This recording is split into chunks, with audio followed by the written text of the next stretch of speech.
I decided to open a practice just 2 days a week, focused on implants. Within, I think, 30 days of marketing the way that we market, we had a line outside the door. People were sitting on the sidewalk from 7 a.m. to 10 p.m. I was working as the sole provider in 4 or 5 chairs with 7 assistants. Patients are not buying implants. They're buying a lifestyle. They're buying comfort. They're buying relief of pain, ability to eat and chew. And so you really have to, hit these emotional pieces for the patient to then be convinced to go to you as a provider. Why are you better? Why should they go to you? And those are the most important things. And that's what we do for our clients. We disrupted the market. We made it affordable for patients to get implants, whether they work at Publix, or they're a CEO, or they're a handyman. We changed the landscape of implant dentistry.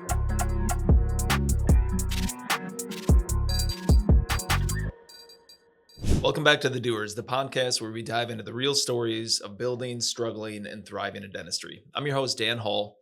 In each episode, we explore the challenges, victories, and lessons learned from leaders in the trenches, doing the work and shaping the future of dentistry. Today, I'm joined by Tatiana Herzog, founder of Implant Centers of Miami, a network of 5 high-performing implant practices, the creative force behind value-driven ads. This boutique marketing company helps dentists attract implant cases through innovative, high-converting ad strategies. Tatiana, thank you so much for being here and welcome to the show. Thank you, Dan. So let's go back to the beginning. Let's start at the origin of your implant centers.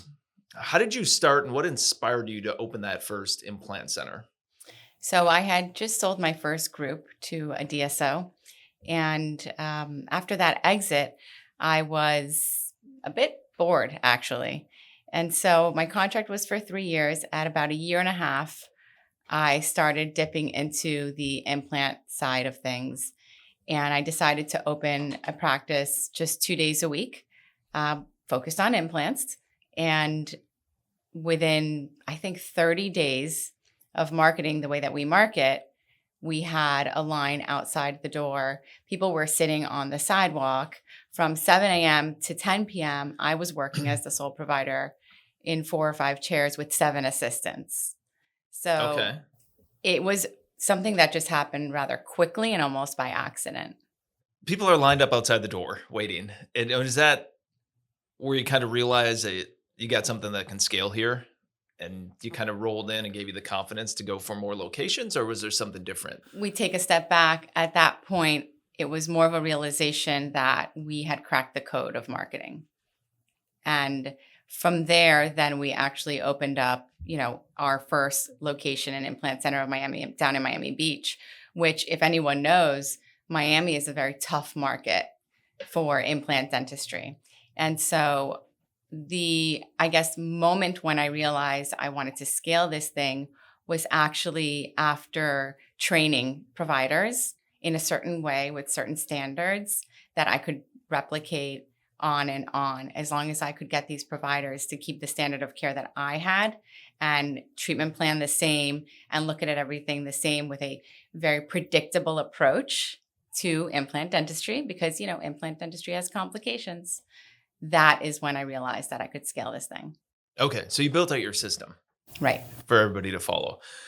Just to define a little bit more, just for listeners, right? When you say a tough market in Miami Beach, right? Because there might be people listening in Omaha, Nebraska, different markets. What does that mean when you say a tough market? So it's saturated with dentists, specifically implant dentists. You have the big box implant dentistry. You have everyone marketing on Facebook and Google and doing their SEO. And so there's a lot of competition. And owning a marketing company, I can see the difference in Omaha, Nebraska versus in South Florida or Southern Cali or something like that. Okay. So you have data. We have data. You got the data to know what's happening in the space. Okay. So let's shift gears. Let's go over to the challenges, right? We're talking, you got some great success. You got people lined up out the door. You built a system that you can replicate and open up other practices. But every founder I talk to that had started a business has that moment where like, oh, how am I going to pull this off? Sure. Right. What was the biggest challenge you faced as you're rolling this out And what was your aha moment there of, can this be done? So I'm a serial entrepreneur. I've had multiple companies. My husband helps me a lot, Neil, and we work together. And I would say the biggest challenge is keeping things organized. And in order to do that, you need people. You need the right type of people. You need the right type of technology behind you. And that's really important. And so, of course, I've hired the wrong people before. And I would say that the most important thing that I've learned as a CEO is that a lot of the times your gut instinct when one of those people are making a decision is right. And you need to have the courage to say, actually, yes, you're an expert, but this specific situation needs to go my way. And I think that as a CEO, or, you're not taught business in dentistry, we say that all the time, you need to realize that you do know your practice best, and it's okay to go above that, expert and make the decisions. Okay.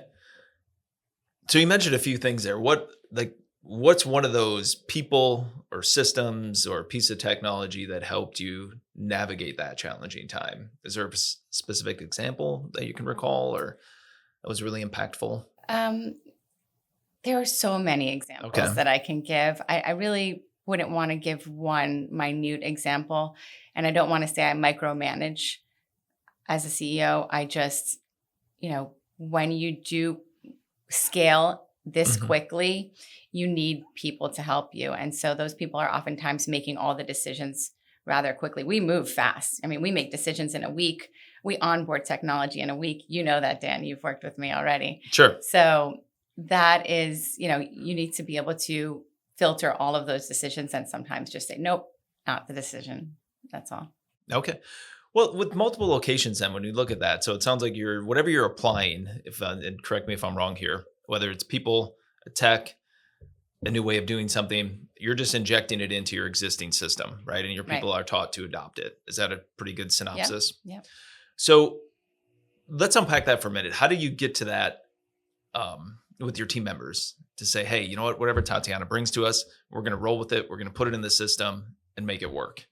How do you lead those team members, especially across 5 locations? We have great leadership.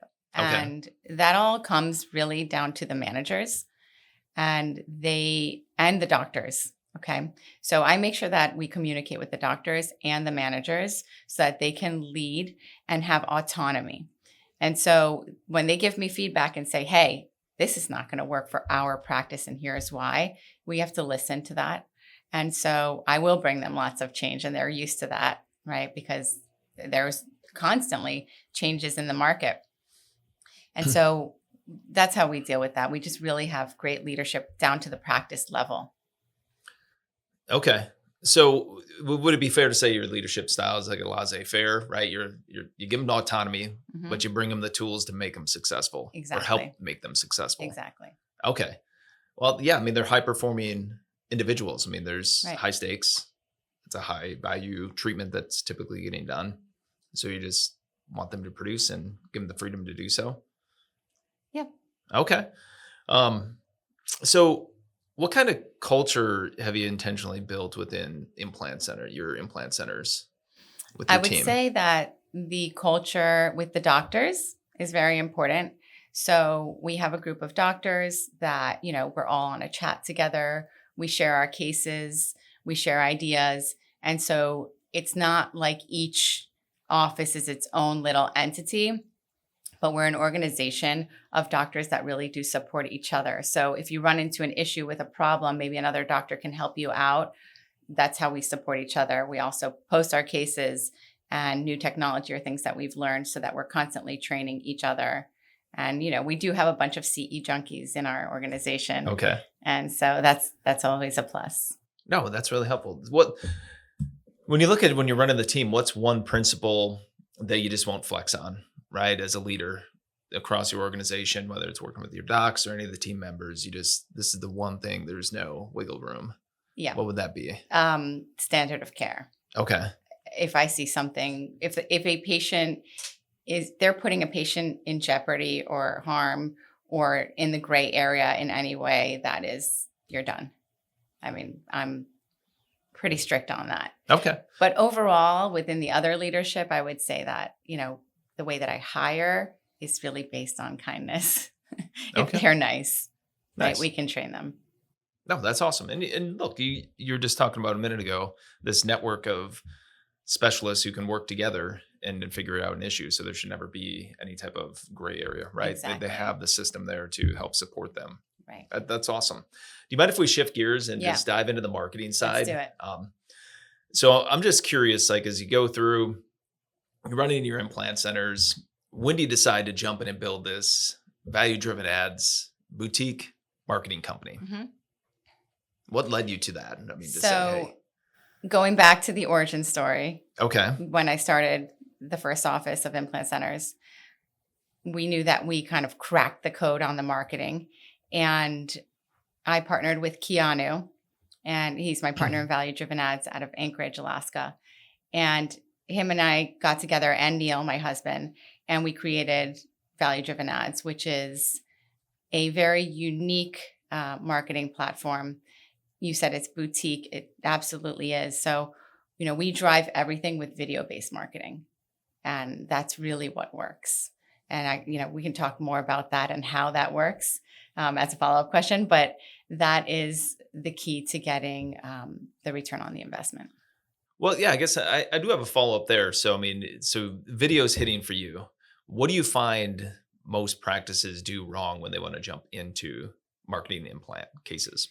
I think that most practices, their video content is not there, right? So sometimes they're putting up a generic video, or God forbid, a stock ad, something that they found online already, something that's not really hitting to the patient's core emotions. And so without that great content, the conversion's going to be down tremendously. And that's the most important thing. So Google used to be great because, Google was a patient searching for implants, right? But now they're going to search and they're going to find 10 different people that are doing implants within a 5-block radius. Mhm. So Google is more transactional, right? You click the Google ad, you get to the website, you might have 30 seconds for the website to convince you to then call the practice or make an appointment. Whereas if you have great video content, no matter what the platform is, it doesn't matter, because I know you're going to ask me that next, right? It is, yeah. But no, that's good. I mean, what makes that video tap into that emotion? Right. I mean, because you mentioned that with the patient, and So you need video that is going to explain things in a way that's going to set you apart from everyone else, right? They're not buying implants. Patients are not buying implants. They're buying a lifestyle. They're buying comfort. They're buying relief of pain, ability to eat and chew. And so you really have to, hit these emotional pieces for the patient to then be convinced to go to you as a provider. Why are you better? Why should they go to you? And those are the most important things. And that's what we do for our clients.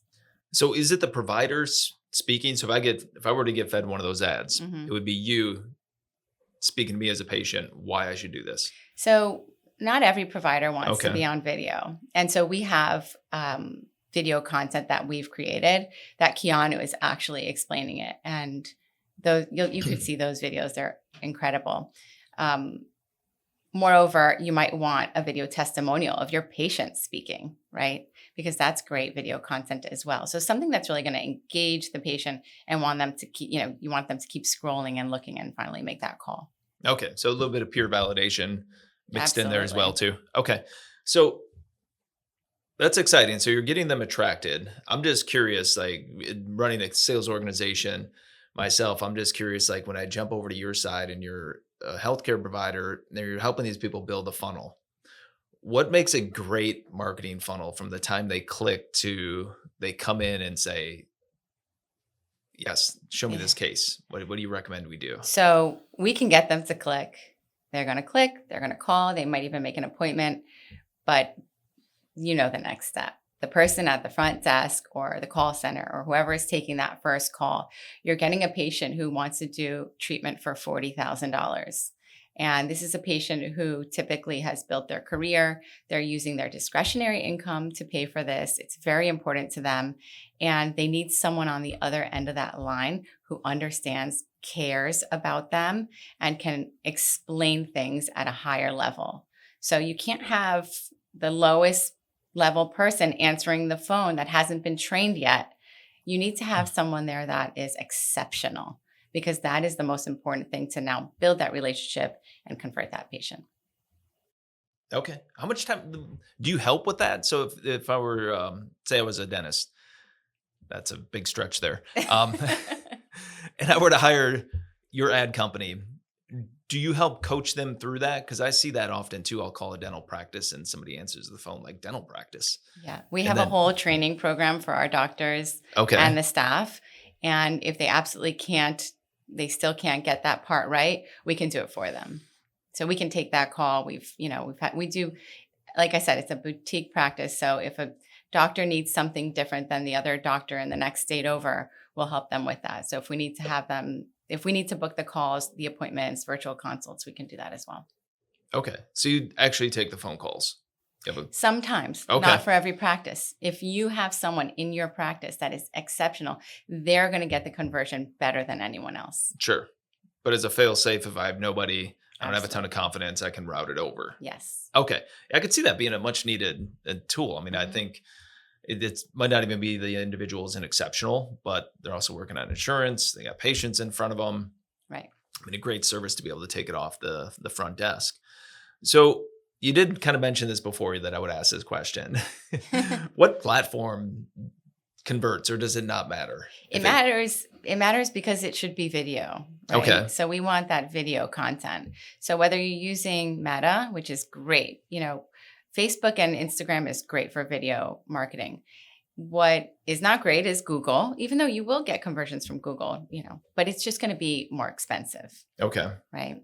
So you might get a click for $20 or even more sometimes for Google. That's just a click. The chance of that person calling is very low. Whereas when you're feeding them the video content, the return on the investment is going to be much greater. We also use other platforms, which I'll probably not mention on a podcast, but we do have several other platforms that we use with the video marketing that convert really well. Well, like TikTok, Meta, sure. et cetera, right? I mean, everyone's been trained to just consume these short video clips. Why not already just... Any of those are great. YouTube is a little bit more involved, but anything that's video is going to be a better conversion. Where you can just catch them scrolling and grab your ad. Okay, cool. So let's jump over to the business of dentistry. As you run a boutique agency, 5 practices. I mean, that's not a small feat by any means. How do you balance the creative side along with your clinical operations? Are you jumping between these two companies? No. I have 2 great people behind me. Okay. So Keanu definitely works the whole creative side of value-driven ads, and we test those things in our practice.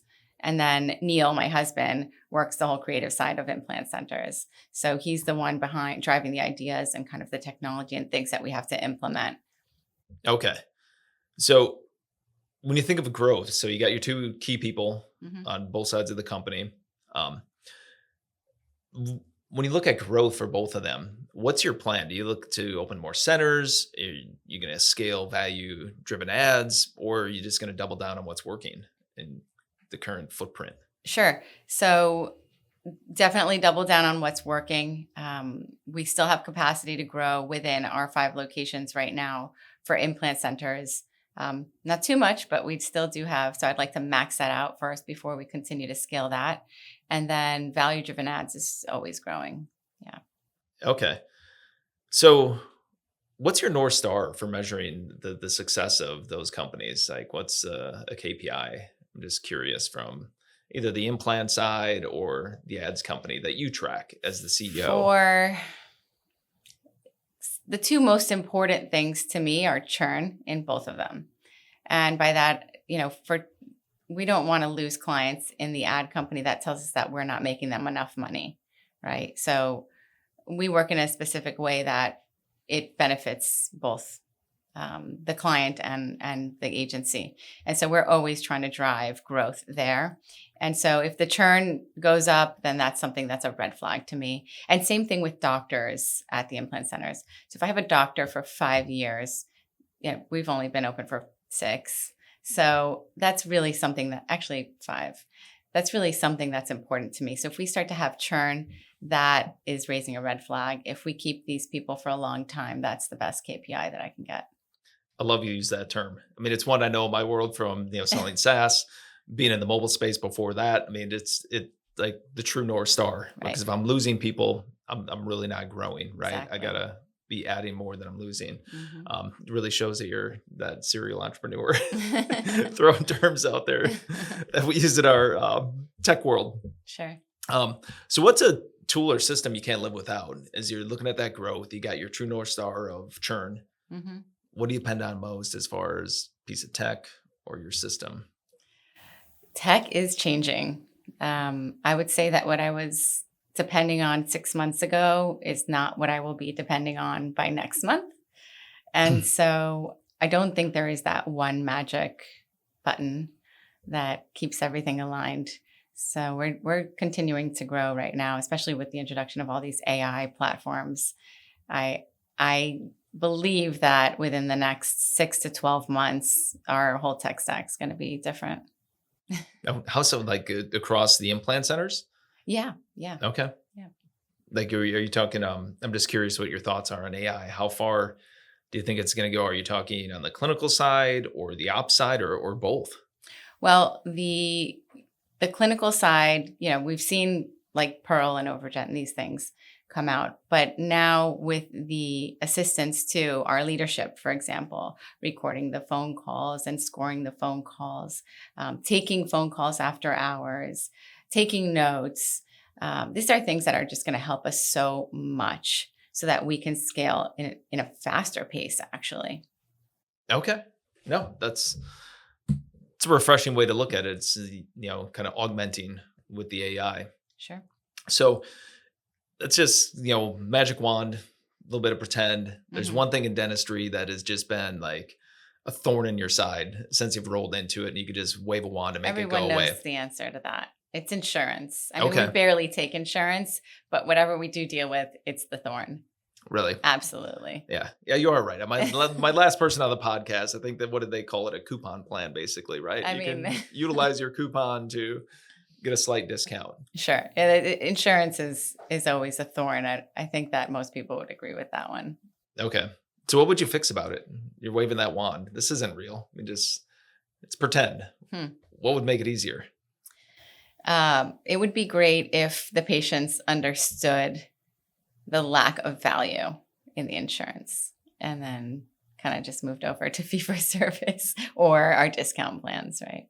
Okay. So Yeah. we did kind of disrupt the market with our implant pricing and things like that in South Florida. And so insurance doesn't benefit the patient more than our actual prices, our discounted prices do. So if they could understand that as a patient, then I think that they would come in a little bit more educated and not, just go to the next provider that is accepting that insurance. Yeah, because it's not going to have a big impact on a No. case that size when you start talking about implants or multiple implants, right? I mean, maybe Right. $1,000 off, or I don't even know. I mean, what insurance would They cover? max at like $1,500 usually. Okay.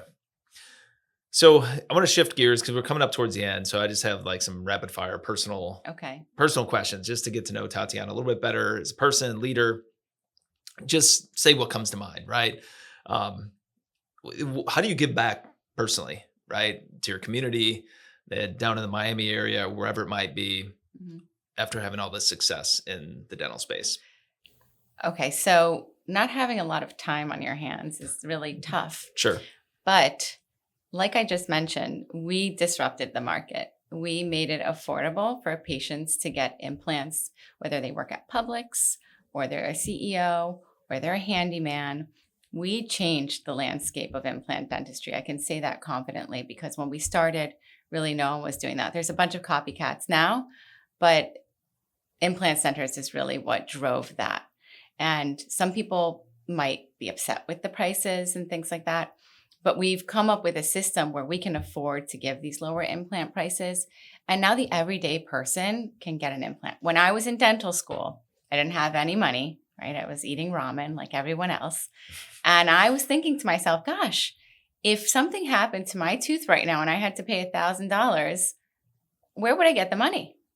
And so I made a promise to myself that when I graduated, I would come up with something so that the middle people, the people who don't have government help and the people who are not sitting on $100,000 or more, can get their teeth fixed.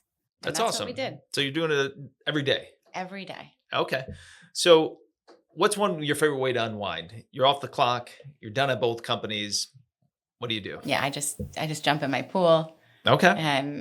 And hang out by the beach. I live really close to the beach, so. Oh, nice. Good for you that you're taking that time out to recharge so you can go back every day and run these two companies. And then what's one book, podcast, or resource that's your go-to? Dan, I read so many books, and I go from I just read The NVIDIA Way, and I'm reading, Andrew Wilkinson's book, and I love to read books about business.